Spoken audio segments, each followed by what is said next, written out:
Hello students, आज की कक्षा में पुनः आपका स्वागत है। आज हम रसखान द्वारा रचित उनके पद्यांशों के भावार्थ का अध्ययन करेंगे। रसखान द्वारा रचित यह पाठ सवये और कवित दो भागों में विभाजित है। इसमें पहले यह उनके ग्रंथ सुजान रसखान से लिए गए। तो आइए अब इस पाठ का अध्ययन करते हैं। इसमें पहले सवये, तो यह इसमें आपके 6 पद दिए गए हैं, 6 पद्यांश। आज हम इसमें से पहले और दूसरे पद्यांश का भावार्थ जाने। तो आइए आज पद्यांश 1 का वाचन करते हैं। मानुष हो तो वही रसखानी, बसो ब्रज गोकुल गांव के ग्वारन। जो पशु हो तो कहा बसो मेरो, चिरो नित नंद की धेनु मजारन। पहाड़ हो तो वही गिरी को, जो धरियो कर छत्र पुरंदर धारण। जो खग हो तो बसेरो करो, मिली कालिंदी कुल कदम की डाल। पुनः एक बार फिर इसका वाचन करते हैं। मानुष हो तो वही रसखानी, बसो ब्रज गोकुल गांव के ग्वारन। जो पशु हो तो कहा बसो मेरो, चरो नित नंद की धेनु मजारन। पहाड़ हो तो वही गिरी को, जो धरियो कर छत्र पुरंदर धारण। जो खग हो तो कहा बसो मेरो, मिली कालिंदी कुल कदम की डाल। तो यहाँ पर ये जो पद्यांश हैं ये सुजान रसखान से लिए गए हैं, सवैये छंद में लिखे गए हैं। और रसखान कवि जी एक मुसलमान थे और इनका रसखान इनका उपनाम है। इनका मूल नाम सैयद इब्राहिम था और इनका नाम इस प्रकार से पूरा नाम सैयद इब्राहिम रसखान हो गया। तो और इनका जो जन्म था वह बादशाह वंश में होता, दिल्ली में माना जाता है। और इनका अधिकांश जीवन ब्रज में बीता, अतः ब्रज के से ही ये प्रभावित हुए।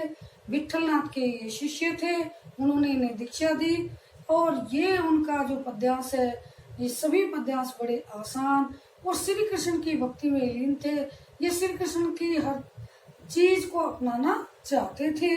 प्रस्तुत पद्यांश में रसखान जी ने पुनर्जन्म में विश्वास व्यक्त किया है और ये ब्रजभूमि में ही जन्म लेना चाहते हैं और इनकी कामना हमेशा श्री कृष्ण के पास रहने की इस पद्यांश में व्यक्त की गई। इस पद्यांश में कुछ कठिन शब्द हैं, उनका अर्थ देखते हैं।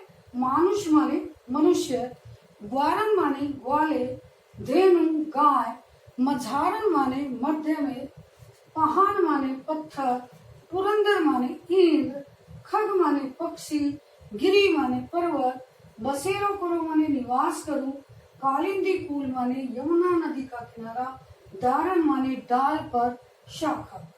मानुष माने मनुष्य, ग्वारन माने ग्वाले, धेनु माने गाय, मझारन माने मध्य में, पहाड़ माने पत्थर, पुरंदर माने इंद्र, खग माने पक्षी, गिरी माने पर्वत, बसेरो करो माने निवास करूं, कालिंदी कुल, कुल माने किनारा, कालिंदी माने यमुना, यमुना नदी का किनारा, दारन माने डाल पर शाखा।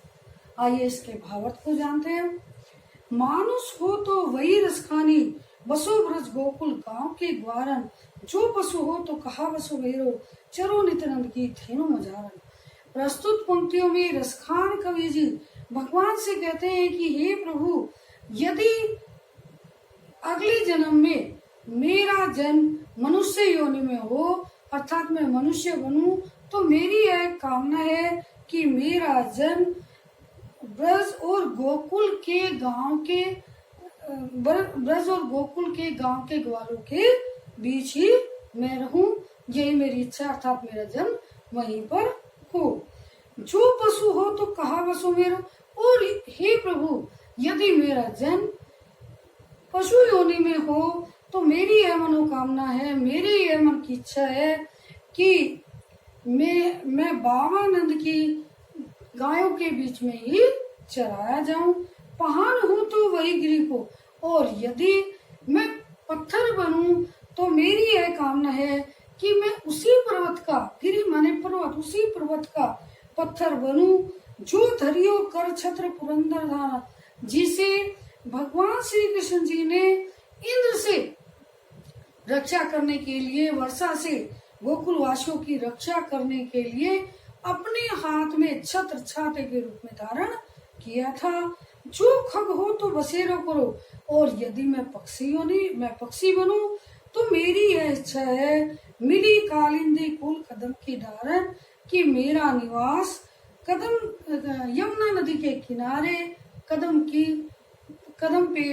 वृक्ष की शाखा पर हो। तो यहाँ पर सर्वत्र ही सभी जगह रसखान जी ने अपना जो है श्री कृष्ण के पास रहने की मनोकामना की है। जो चीजें उसे पसंद थी वे वहीं पर ही रहना चाहते हैं, क्योंकि उनके कण कण में, उनके अंग अंग में भगवान श्री कृष्ण रमे हुए थे। तो उन्हें एक बार फिर इसका भावार्थ सुनते हैं। मानुष हो तो वही रसखानी। रसखान कवि जी कहते हैं कि हे प्रभु, यदि मेरा जन्म मनुष्य योनि में हो, अर्थात मैं मनुष्य बनूं, तो मेरी यह कामना है, मेरी यह इच्छा है कि मैं ब्रज और गोकुल के गांव के ग्वालों के बीच निवास करूं। और यदि मेरा जन्म पशु योनि में हो, अर्थात मैं पशु बनूं, तो मैं बाबानंद की गायों के मध्य ही चराया जाऊं, उनके मध्य में रहूं। और यदि मैं पत्थर बनूं तो मेरी यह मनोकामना है कि मैं उसी पर्वत का पत्थर बनूं जिसे भगवान श्री कृष्ण ने इंद्र से गोकुल वासियों की वर्षा से रक्षा के लिए अपनी हाथ पर, अपनी उंगली पर छाते के रूप में धारण किया था। और यदि मेरा जन्म पक्षी योनि में हो तो मेरी यह मनोकामना है कि यमुना नदी के किनारे कदम की शाखा पर ही मैं निवास करूं। तो यहाँ पर उन्होंने भगवान श्री कृष्ण से के अनन्य भक्त थे, भगवान श्री कृष्ण से भक्ति की है और पुनर्जन्म में विश्वास व्यक्त किया है। और इसकी भाषा ब्रज है। छंद सवैया पाठ का नाम भी सोई है। सवैया छंद है, जहाँ पर 22 से लेकर 26 तक वर्ण होते हैं उसमें सवैया छंद होता है। तो इसमें इस पंक्ति के प्रत्येक वर्ण का आप इस पद्यांश के गिन सकते हो। इसमें सवैया छंद है। और यहाँ पर इसमें बसो ब्रज गोकुल गांव के ग्वारण, यहाँ पर आपका अनुप्रास अलंकार है। और इसमें अनुप्रास अलंकार और इस मुक्तक शैली का प्रयोग किया है। एक पद का दूसरे से कोई मतलब इस यहाँ पर मुक्त होकर के उन्होंने रचना की है, मुक्तक शैली है। आज पद्यांश 2 इसका संकेत है, आजू गई से लेकर पुचकारत छोड़ी। क्या संकेत है इसका? आजू गई से लेकर पुचकारत छोड़ी। आजू गई फुती भोर ही हूँ, रसखान रही वही नंद के भोनी, वाको जियो युग लाख करोड़, जसोमती को सुख जात कहो नहीं, तेल लगाई लगाई के अंजन, भोई बनाई बनाई डिठोनई, डारी हेमलेनी हार नियारत वारत जो पुचकारत छोने। पुनः फिर एक बार वाचन करते हैं। आजू गई हुती भोर हियो, रसखान रही वही नंद के भोनी, वाको जियो लुग लाख करोड़, जसोमती को सुख जात कहो नहीं, तेल लगाई लगाई के अंजन, भोई बनाई बनाई डिठोनई, डारी हमेलनी हार नियारत वारत जो पुचकारत छोने। इस पद्यांश में एक सखी दूसरी सखी से बालक श्री कृष्ण के सौंदर्य का वर्णन करती हुई यहाँ पर कहती है। इसमें भी कुछ कठिन शब्द है। हुती माने थी, भोर माने प्रातः काल, रही बही माने प्रेम में डूबी हुई, मगन हुई, भोनई माने भवन में, वाको माने उसका, यशोदा का, जुग माने युग, डिठोनी माने काला टीका अर्थात नजर का टीका, हमेलनी माने हमेल अर्थात सोने का एक आभूषण, हार, निहारत देख रही थी, वारत माने न्योच्छा वरुणा, पुचकारत माने पुचकार रही थी, प्रेम पूर्वक उसको सहला रही थी, छोनई माने पुत्र को। आइए इसका भावार्थ जानते हैं कि प्रस्तुत पद्यांश में एक सखी दूसरी सखी से कहती है कि हे सखी, आज मैं बड़े सवेरे ही प्रातः काल होते ही बाबा नंद के घर गई थी और वहां पर मैं श्री कृष्ण के प्रेम में रस खान माने श्री कृष्ण कि एक गोपी एक दूसरी से कहती है कि ये सखी, आज मैं बड़े सवेरे ही अर्थात प्रातः काल होते ही श्री कृष्ण के प्रेम में मगन हुई बाबानंद के घर गई थी। वाको जियो युग लाख करो, मेरी यह कामना है कि वह बालक श्री कृष्ण लाखों करोड़ों युग तक जिए। और माता यशोदा के सुख के विषय में तो कुछ कहते ही नहीं बनता, अर्थात वे कितने अत्यधिक सुख का अनुभव कर रही थी, वह यह शब्दों में इसका वर्णन करना असंभव है या अवर्णनीय है। तेल लगाए लगाए के अंजन, वे बालक श्री कृष्ण को तेल लगा करके उनके अंजन उनके नेत्रों में काजल लगा रही थी। भोई बनाए बनाए डिठोना, और भों को बना करके उसे नजर का काला टीका लगा रही थी। डारी हवेली हार निहारत, और उसके गले में सोने का हार डाल करके उसे अत्यधिक प्रेम से देख रही थी और अपने आप को पूर्ण रूप से उसके प्रेम पर न्योछावर करती हुई वह बार बार उसको अत्यधिक प्रेम से पुचकार, अब छूने माने अपने पुत्र को बार बार पुचकार रही थी।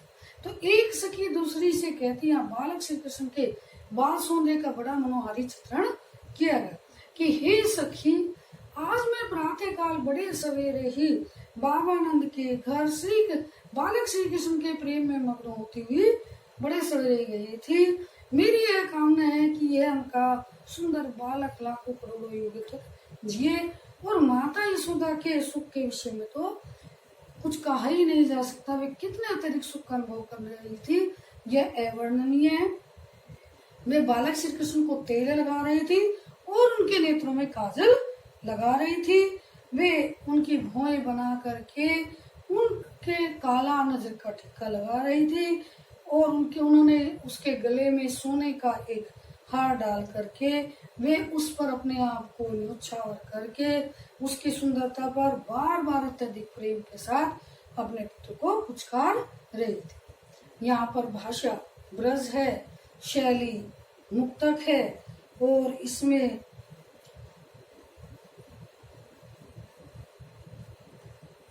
लगाए लगाए में पुनरुक्ति प्रकाश अलंकार है, बनाए बनाए, और इस प्रकार से हवेली हार यहाँ पर इसके अनुप्रास अलंकार है। तो यहाँ पर आज हमने इसके 2 पद्यांशों का अध्ययन किया।